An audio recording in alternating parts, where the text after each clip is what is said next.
Buenas noches. Hoy día tenemos una nueva sección de nuestro programa Ñuble Transversal Online que se llama Conversando con. En esta ocasión nos acompaña Carlos Smith. Carlos Smith es chianejo, como muchos de nosotros, ingeniero agrónomo y agricultor, y ha sido dirigente del gremio de los agricultores. Carlos, primero que nada te doy la bienvenida. Te agradezco que esté en esta entrevista porque tú además eres socio de la Corporación Ñuble Transversal, de modo que eres en parte de la casa, pero ahora te hemos invitado en tu rol de agricultor.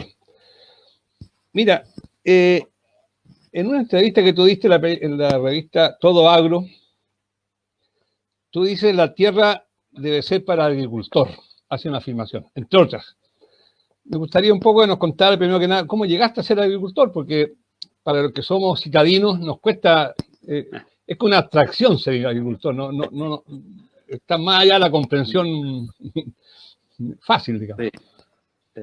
Bueno, muchas gracias, Claudio. Primero que todo, saludar a tu audiencia en este programa que yo lo he estado siguiendo cuando he podido y lo encuentro muy interesante, la gente que ha entrevistado y los temas que se han desarrollado los encuentro de mucho interés. Y gracias por esta vez darme este espacio a mí como agricultor. Es bueno que los agricultores saquen la voz y la cara, ya que somos de una provincia netamente agrícola y soy un convencido que la agricultura es la gran fuerza y el motor de la economía de Ñuble, la que debiera sacarnos del estancamiento en el que estamos.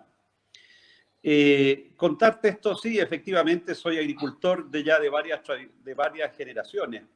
Ya, mi padre fue un agricultor muy apasionado, mi abuelo también lo fue ingeniero agrónomo como yo, en un campo familiar que estaba en la familia desde 1860 aproximadamente, en la comuna de San Nicolás.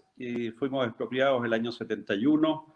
Mi padre deambuló un poco por ahí y volvió a la tierra, que es lo que sabía hacer y lo que lo apasionaba, en el rubro de las semillas, que fue una actividad que aprendió y desarrolló durante el Plan Chillán en los años 50. Y yo seguí por esa línea, lo vivo con mucha pasión, estudié agronomía, pero en general me presento como agricultor y no como ingeniero agrónomo, porque la pasión es la del agricultor y no la del ingeniero agrónomo, o llevo las dos, y es una cosa que creo que uno lleva en el ADN hoy. Es una forma distinta de ver la vida, de pensar la vida. Los agricultores no tenemos horario, no tenemos feriados, prácticamente todo el año hay que trabajar, las vacaciones son necesarias, pero en general nos complican para desarrollar nuestra actividad.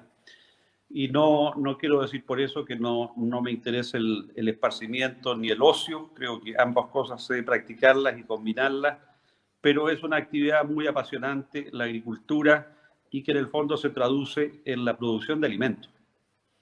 Esa es nuestra responsabilidad, entiendo yo, en esta cadena productiva, es abastecer de los mejores y más sanos alimentos a la población urbana, que es donde tú vives. Sí.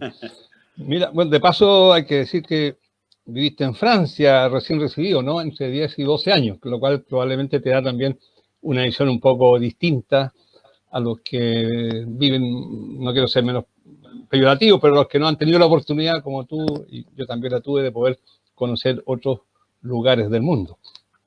Mira, te quería... Sí, mira. Sí, dime. Mira, tú en esa entrevista dice lo siguiente, algo que para mí resulta evidente. Dice que no podemos seguir siendo los agricultores o la agricultura el hermano pobre de la economía. ¿Por qué crees tú que la agricultura en Ñuble, en particular, que es una región eminentemente agrícola, siempre está como en la trastienda? Hay una cosa media culposa. Hoy día, en este mundo tan polarizado, de repente la agricultura y los agricultores quedan un poco al lado de los malos, y los buenos, que son los que aparentemente tienen la verdad, de pronto no lo sitúan como factor de desarrollo, sino que más bien a veces como elemento perturbador de una condición social o de una cosa más comunitaria. Yo me gustaría saber tu opinión al respecto. Mira, cuando me refiero a que somos el hermano pobre, primero es porque la forma en que se mide la actividad agrícola en este país se mide solamente con la primera transformación y evidentemente nuestro aporte al PIB de esa forma no es mucho, pero la actividad agrícola es una gran promotora y promovedora de trabajo, de empleo, y sin ir más lejos, recordemos que en la crisis de los años 80 en Chile, una tremenda crisis, y que impactó muy fuertemente a los agricultores también, que los pilló endeudados en dólares en aquel entonces, recordemos con un dólar de 45 pesos fijado, y los pilló con créditos y de un día a otro prácticamente su deuda subió y la mayoría de los agricultores quebraron, o muchos quebraron o vivieron penurias económicas tremendas. Pero fue la agricultura el gran motor, diría yo, en el consumo de una mano de obra desocupada que había y comenzó a desarrollarse en Chile, ¿no es cierto?, producto de los tratados de libre comercio. El sector agrícola, el sector frutícola se desarrolló muy fuertemente y fue un gran usuario de la mano de obra disponible que había y que solucionó un problema de desempleo muy grave que había en ese tiempo. Ahora, yendo a lo más específico, Ñuble es una ciudad, para los que conocen un poco la historia de Chillán, Chillán ha sufrido 4 destrucciones, ¿ya?, producto de los terremotos y algún saqueo que hubo en sus orígenes. Y eso siempre he pensado yo que es uno de los causales del atraso que ha habido en Ñuble, porque en el último terremoto, el terremoto del año 39, en que la ciudad quedó prácticamente destruida en el suelo, toda la infraestructura que había en los campos se destruyó completamente. Entonces costó mucho volver a levantarla, ¿ya? Y eso creo yo que fue un poco lo que trajo un atraso en el desarrollo de nuestra agricultura. Pero hoy día, bueno, ya corren otros tiempos, entre el cambio climático, la renovación de nuevas generaciones. Hoy día Ñuble es una región de policultivo. Todos los cultivos prácticamente se dan acá en la zona y hoy día muchos frutales también se están dando y el cambio climático está acercando algunos cultivos que era impensado tenerlos acá en la zona y hoy es posible. Hoy día hay gente que está experimentando con paltos y cítricos en los valles del secano interior. Entonces, yo soy un convencido de que el desarrollo de Ñuble es a través de la agricultura y para eso necesitamos, obviamente, instrumentos del Estado, cooperación del Estado en la generación de infraestructura y sobre todo infraestructura hídrica. ¿Ya? Si miramos un poquito cómo están ocurriendo los últimos años, las últimas lluvias acá en la provincia o en la zona están ocurriendo en el mes de octubre, septiembre, a veces las últimas lluvias caen para el 18 de septiembre y de ahí cae 1 o 2 lluvias esporádicas hasta fin de año, hasta diciembre, y después no tenemos lluvias hasta mayo como este año, salvo una lluvia muy atípica que cayó en el mes de febrero, que para algunos los salvó, otros los complicó, pero esa es la realidad.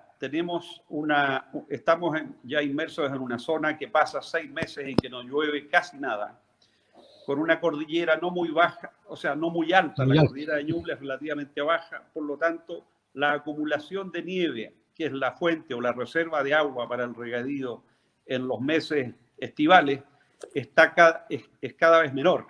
¿Ya? La isoterma, la línea o la altura en donde el agua se transforma en nieve, está siendo cada vez más alta y eso disminuye la posibilidad de reservar nieve para el periodo estival.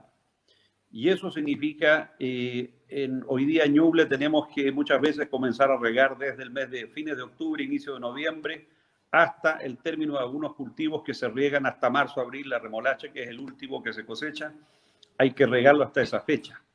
Y eso muchas veces significa agregarles entre 300 a 400 milímetros para los cultivos más precoces, o sea, que se cosechan más temprano en el mes de enero, en el caso de los cereales, trigo, por ejemplo, o los cultivos más tardíos, como la remolacha o el maíz, que se cosechan en marzo, en donde hay que aplicarle alrededor de 700 milímetros por hectárea de riego. ¿Ya? Estoy hablando de riego hoy día mecanizado, con tecnologías de punta.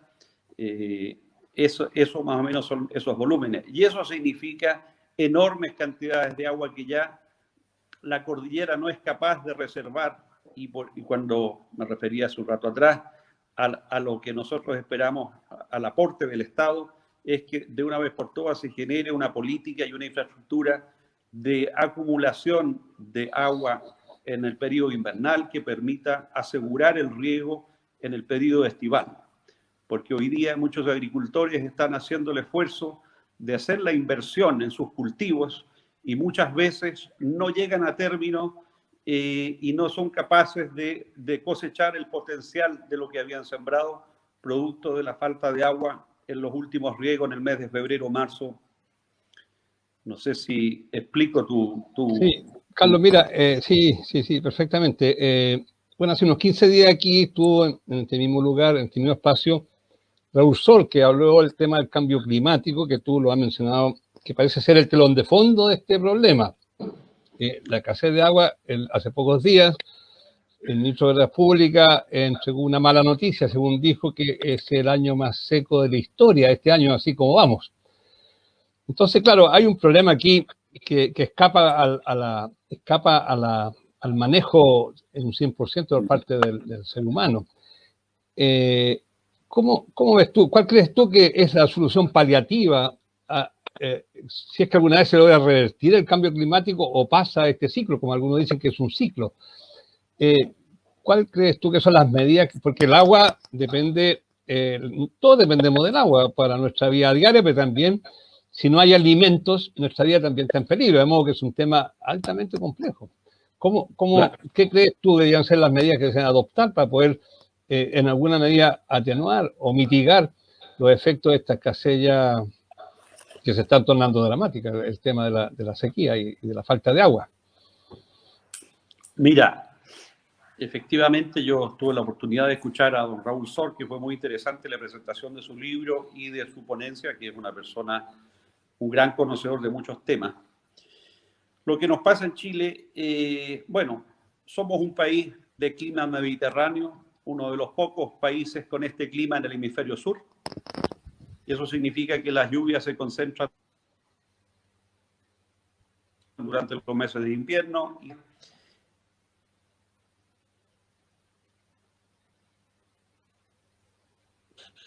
Ya, si agregamos el cambio climático, que es una cosa, hace unos años atrás hablamos de las sequías que eran cíclicas, ¿ya? Porque así han sido en el transcurso de la historia. Pero el cambio climático, que a lo mejor venía produciéndose muy lentamente hace 50 o 100 años atrás, estos últimos 30 o 40 años se ha acelerado muchísimo. Entonces, esos periodos de sequía son cada vez más prolongados. Y si bien estamos hoy día en un ciclo de sequía, y como dijo el ministro, el año pasado dijimos que era el año más seco del siglo, o de este siglo XX. Y hoy día estamos viendo de que este año 21, pareciera que va más seco que el año anterior, y por lo tanto seguramente va a ser el año más seco desde que tenemos instrumentos de medición de pluviometría, ¿ya?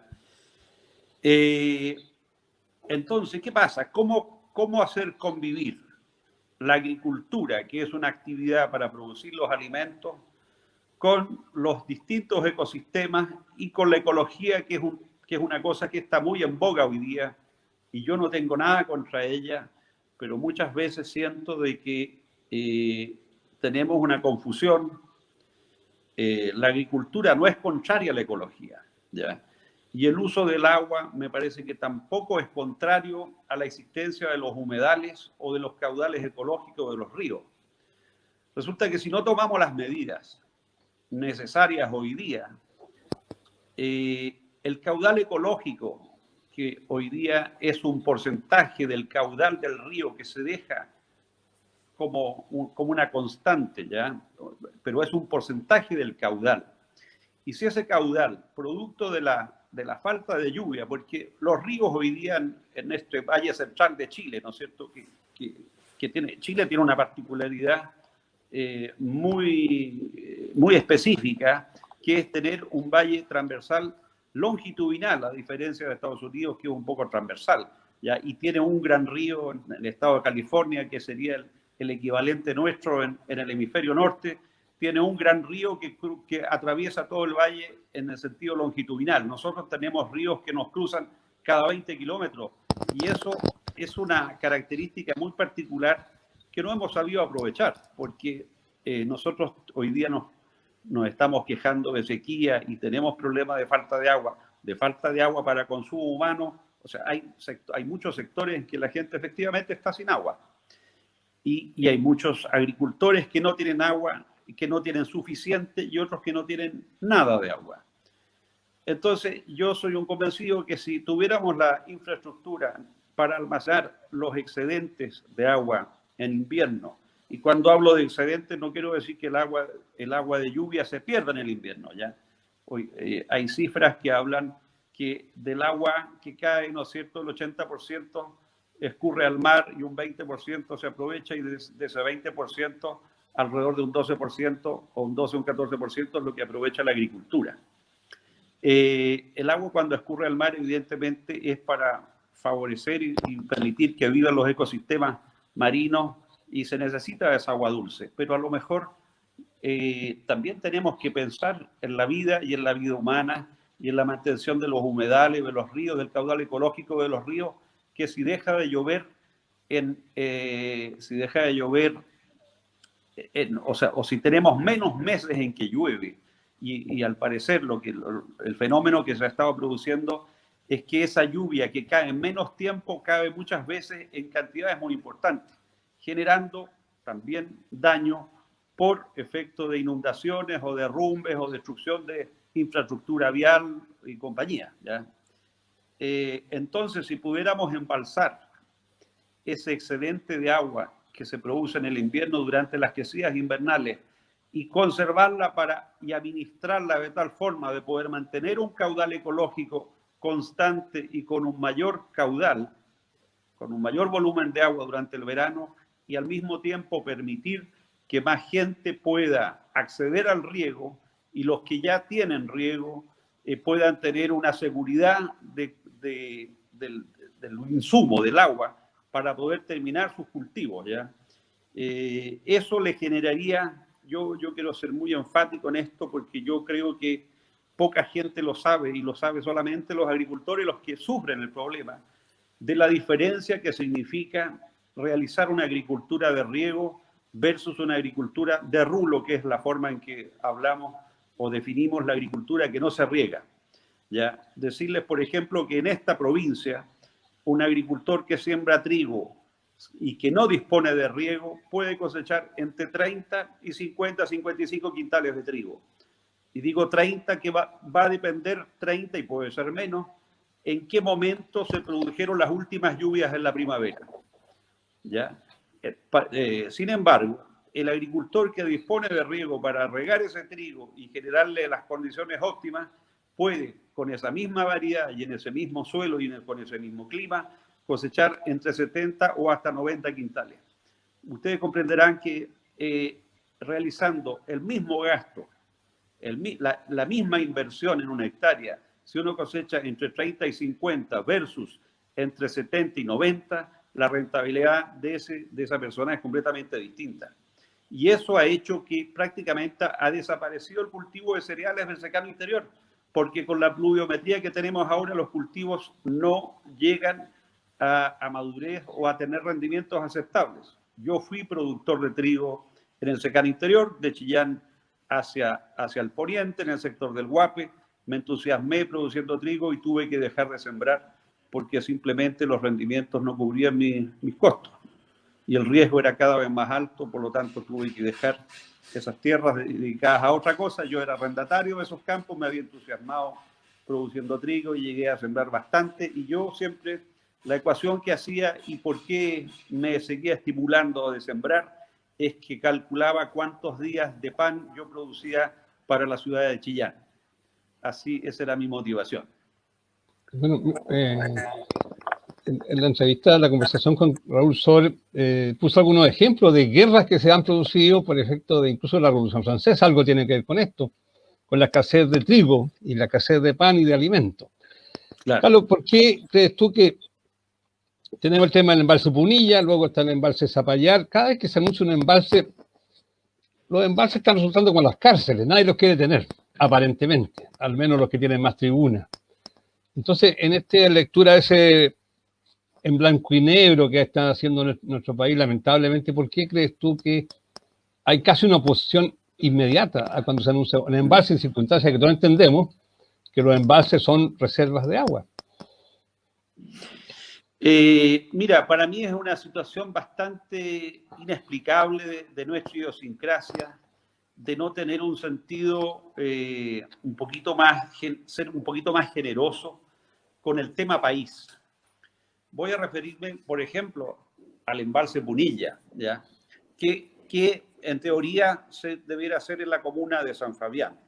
Obviamente en el lugar donde se produce, se hace el taco, el embalse o la represa, no es la comuna favorecida con el riego, porque en ese punto se acumula el agua para regar aguas abajo otras comunas, ¿ya? Pero siempre hay externalidades positivas a partir de esto, y una de ellas es el turismo. Cuando se produce un embalse se genera un espejo, un lago artificial, que obviamente con un nivel, una cota de agua que es fluctuante, que está lleno a lo mejor en la primavera y termina vacío en el verano, eso debería ser la lógica. Pero sí hay una externalidad positiva de todas maneras respecto de eso. Y es siempre posible recibir o cambiar otras externalidades con los sectores que van a verse favorecidos con el tema de los embalses. A mí siempre me ha sorprendido, es una cosa muy particular de Chile, como tú decías, yo tuve la oportunidad de vivir algunos años en el extranjero y nunca sentí ese hostigamiento tan fuerte y tan marcado cuando el Estado quiere realizar alguna obra que beneficie a otros coterráneos que no viven exactamente en ese mismo punto, pero que es una necesidad para la comunidad. Yo creo que soy un convencido que los embalses generarían un progreso indiscutible en Ñuble y traerían un adelanto para la provincia entera. Si imaginamos que el Punilla, por ejemplo, un Punilla administrado correctamente, con toda la infraestructura de canales, porque no solamente se trata de hacer el embalse, el taco, tenemos también que mejorar la infraestructura para conducir el agua. Pero imagine que la cota permitiría llevar el agua hasta los pies de Ningüe y regar la comuna de San Nicolás y parte de la comuna de Ningüe y a lo mejor un poco más allá por Tezuelo, si somos generosos y creativos. Esas comunas que son de las comunas más pobres, no solo de la provincia, sino que del país, podrían cambiarles completamente su forma de vivir, ¿ya? Y la generación de empleo, tú sabes, hoy día, por ejemplo, Ningüe, Portezuelo, San Nicolás, son grandes proveedores de mano de obra para cosechar las frutas, arándanos u otras frutas acá digamos, en el Valle Regado, la Precordillera Regada. ¿Y qué pasaría si los huertos estuvieran allá al lado de ellos? Sería una forma mucho más cómoda de emprender el trabajo. Por el clima, todo el secano interior es una zona agroecológica que permitiría tener un montón de cultivos en muy buenas condiciones y solamente falta el recurso hídrico. Y Carlos, mira, respecto a esto mismo, como se va a redactar la nueva Constitución, y uno de los temas que se ha tomado la discusión previa es el tema del agua. Y bueno, hay distintas posiciones. Se habla de derechos consultivos y no consultivos. Hay un discurso de parte de los medioambientalistas, de activistas, como de desprivatizar el agua. Aparentemente el agua, de acuerdo a ese, sería totalmente privada. Y aparentemente la Constitución, algunos piensan que podría poner el tema del agua en el justo equilibrio al servicio de las personas, al servicio de la tierra, y no al servicio de intereses económicos. Ese es más o menos el discurso que uno escucha. me gustaría que tú conversar un poco sobre ello, porque el agua finalmente, yo no sé si alguien toma el agua para almacenarla en algún lugar y hacer otras cosas que no sean devolverla a la tierra o al consumo humano, o a producir energía eléctrica. No lo sé. Esa es la sensación que queda de pronto, que alguien se lleva el agua para la casa y la tiene ahí, no sé. Claudio, primero hacer una diferencia y que yo creo que la mayoría de la gente y la mayoría de esta parte de la población que hoy día está defendiendo el agua, creo que también hay algunos errores de concepto, desconocimiento de concepto. Existen los derechos de agua consumtivos y los no consumtivos. Los agricultores, nosotros tenemos derechos de agua consumtivos, porque los consumimos, se consumen. Nosotros tomamos agua de algún estero o de un río, lo conducimos a través de un canal, llegan a nuestros campos y nosotros regamos. El agua que nosotros usamos se consume y se absorbe en la tierra que regamos. Los derechos no consumtivos son los derechos de aprovechamiento de agua que solicitaron las generadoras de electricidad, por ejemplo, en que toman el agua en un punto del río, lo llevan hasta una cierta altura, ¿no es cierto?, para tomar peso o fuerza y lo pasan por una turbina y se genera electricidad. Esos derechos, voy a hablar así cortito de los derechos no consumtivos, esos derechos no consumtivos en algún momento, a partir de la Constitución del año 80, se permitió que los derechos no consumtivos de todos los ríos de Chile tuvieran propiedad, tuvieran un propietario. Y algunos personajes de la época vieron en esto una oportunidad de hacer negocio y inscribieron esos derechos no consumtivos con miras a eventualmente construir una planta de generación eléctrica o vendérselos a quien quisiera generar esa planta, ¿ya? No sé si voy siendo claro. Bueno, eso en algún momento hizo que todas las aguas de todos los ríos hacia el sur estuvieran en manos de alguien. Y eso significaba los derechos no consumtivos, o sea, los derechos no consumtivos, bien digo. Y entonces, en algún momento, y creo que fue en el gobierno del presidente Lagos, que se vio que todos los ríos estaban tomados,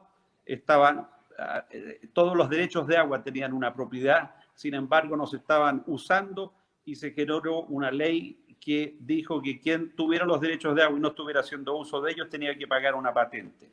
Producto de eso se han ido devolviendo muchos derechos de agua porque la gente que vio la posibilidad de especular en ellos y que no ha habido tal desarrollo, puesto que hoy día no es lo que esté más de moda la generación hidroeléctrica, eso fue lo que pasó con los derechos no consumtivos y que son los que generan o pueden generar especulación.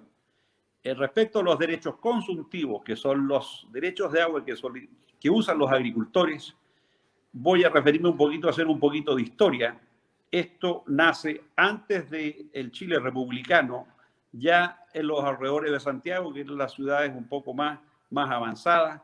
Los agricultores estaban ya regando en el Valle Central, el sector de San Bernardo, qué sé yo, Rancagua, Talca. Veamos, en Chile todas las ciudades están construidas a la orilla de un río. Y la razón de eso era por eso, era para poder tener agua de bebida y agua también para regar las huertas y la agricultura que se hacía a los alrededores de la ciudad, que es lo que permitía alimentar a sus habitantes. Con el tiempo, la agricultura se fue desarrollando hacia lugares un poco más alejados de la ciudad y los agricultores se dieron cuenta que prácticamente ninguno de los cultivos podía llegar a término, aun cuando el clima 200 años atrás, obviamente que era distinto al de ahora y llovía un poco más, las lluvias tenían un régimen en que llovía durante más meses en el año, ¿ya? Pero aún así, el periodo estival era muy largo y lo que se usaba es que se pedía una merced de agua a la gobernación de la región en que se estuviera trabajando. La gobernación otorgaba una merced de agua en cantidad suficiente para regar lo que el agricultor solicitaba, que nunca era más de lo que de la tierra que tenía, y el agricultor, él solo o en un grupo de agricultores de una zona, construían por sus propios medios los canales, las bocatomas, muchas veces se construían sifones, muchas veces hay muchos canales que cruzan túneles, o sea, se cruzaron túneles a través de algún cerro para pasar el agua, ¿no es cierto? Porque el agua tiene que venir con un nivel para que el agua venga bajando de la cordillera o de los ríos de donde se tomaba. Entonces, yo me pregunto, ¿dónde está la especulación que hacen los agricultores con el agua?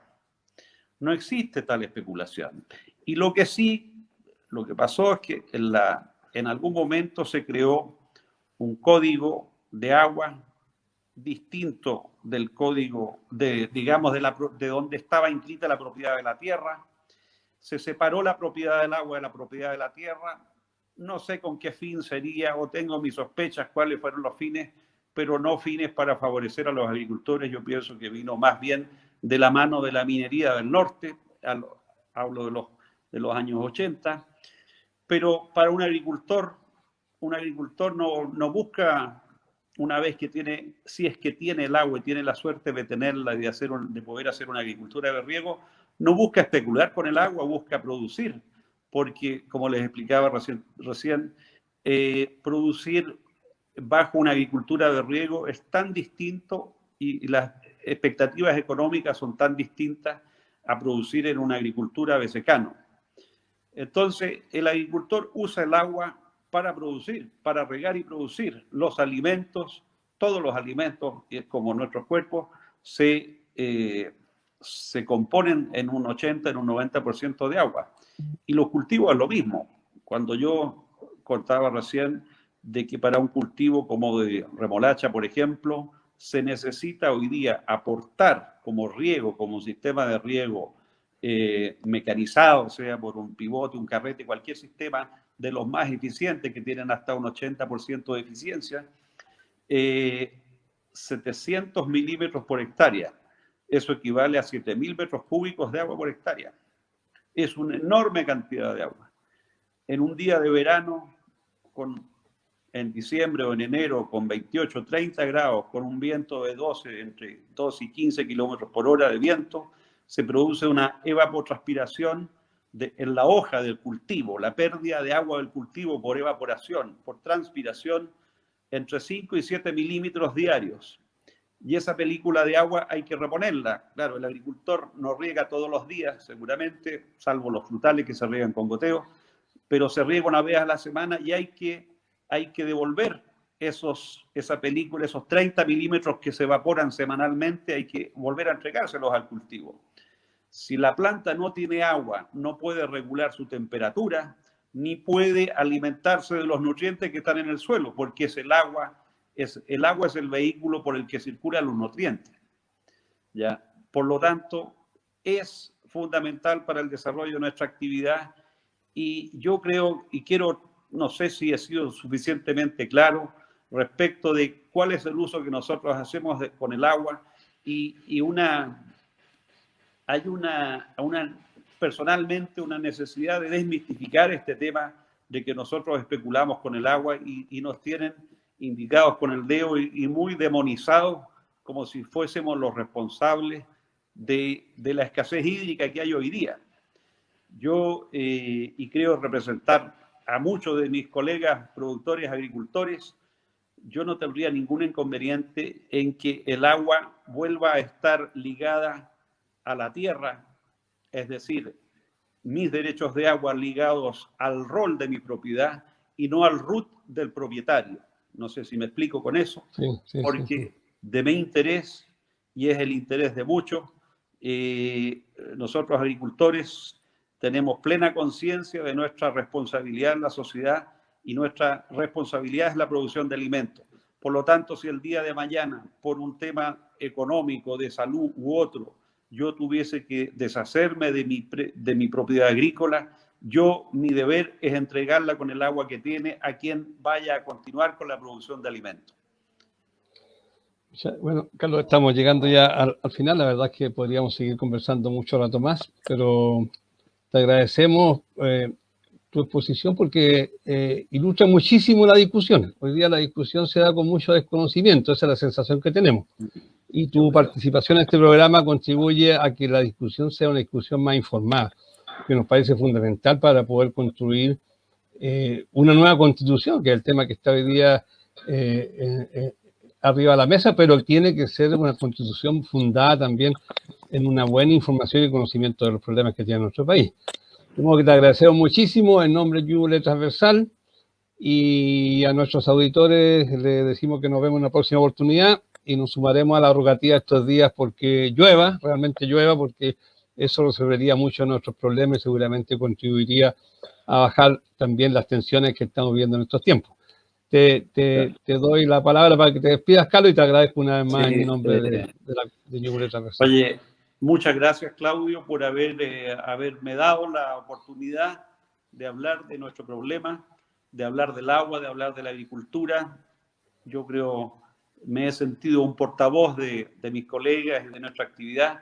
Te agradezco muchísimo que te hayas hecho un espacio para que nos des la oportunidad de expresarnos y de contar nuestro quehacer, cómo es nuestro quehacer, cuál es el motivo de nuestra discusión y de nuestras demandas, en este caso por infraestructura hídrica y de muchas otras. La actividad agrícola es apasionante, pero también tiene sinsabores. Así que éxito en tu programa, que lo encuentro extraordinario, y ojalá que siga aumentando tu sintonía y que llegues cada vez a más gente. Muchísimas gracias, Carlos. Gracias a ti. Chao, chao. Adiós. Y a ustedes, estimados televidentes, nos vemos en una próxima oportunidad.